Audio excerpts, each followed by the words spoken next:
Les cotes du pot. Qu'est-ce que c'est les cotes du pot? C'est la partie mathématique de la journée. En gros, la définition, c'est le ratio entre l'argent, dans une décision, que vous devez mettre dans un pot versus l'argent que vous pouvez gagner dans ce pot-là. C'est vraiment la manière mathématique bien définie de prendre la décision adéquate autour de la table.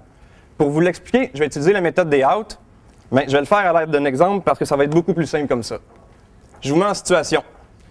Vous êtes à une table pleine, sur le bouton avec As-9 de pique. Au moment où l'action se passe, il y a seulement un adversaire contre vous. Le board est de Roi de pique, 6 de pique, qui vous donne un tirage à la couleur, 8 de cœur et 2 de trèfle qui font absolument rien, qui sont des briques. Votre adversaire va all-in pour son dernier 15 $ dans un pot de 25 $. Pour le bénéfice de l'exemple, sans faire exprès, il vous montre sa main. Vous savez donc qu'il y a une paire de rois avec un kicker valet. Qu'est-ce que vous devez faire? Qu'est-ce qui est la méthode pour le trouver? Vous devez calculer vos outs. Qu'est-ce que c'est un out? Un out, c'est une carte. Ben merci!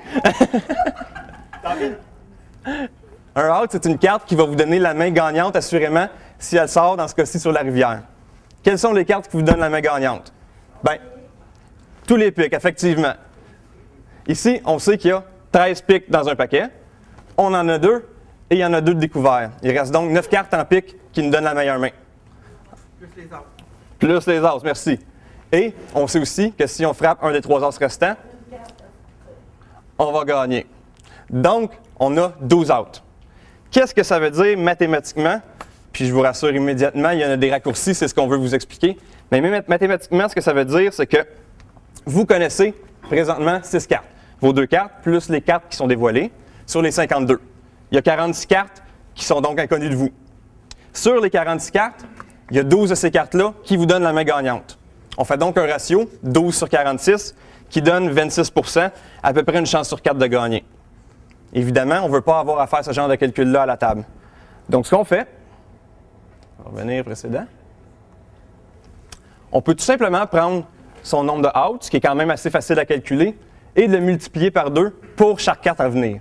Donc, si on prend le même 12 outs, on le multiplie par 2, ça donne 24, qu'on traduit en pourcentage, 24 %, qui équivaut à peu près à la même chance sur 4 de frapper sa main. L'étape suivante, ensuite, c'est de considérer le montant que vous devez payer, ici 15 $ dans 40, versus le total du pot, puis de le comparer avec le ratio qu'on vient d'obtenir de la chance sur 4. Si on le regarde en chiffres, ce que ça veut dire, ici, on dit qu'on va gagner une fois sur 4, mais ça me coûte 15 $ dans 40, qui est un ratio qui est plus haut que mes chances de gagner.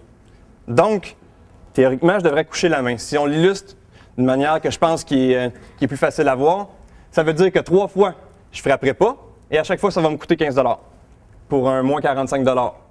L'autre fois, je vais frapper, je vais gagner 40 $. On a donc une espérance négative à appeler cette mise-là.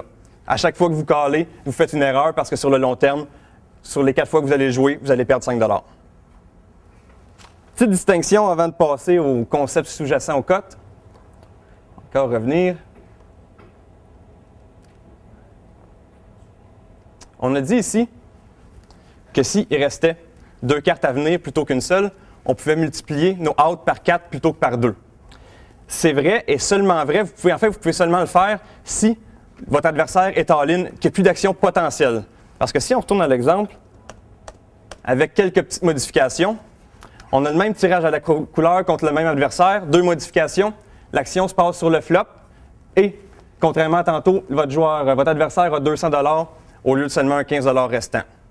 C'est vrai de dire que vous pouvez multiplier par 4 vos chances de gagner, ce qui voudrait dire une chance sur 2, mais c'est une erreur de considérer ces cotes comme ça, parce que si vous ne frappez pas votre carte sur le tournant, votre adversaire va avoir l'option de remiser et votre calcul de combien ça vous coûte par rapport à ce que ça peut rapporter est erroné.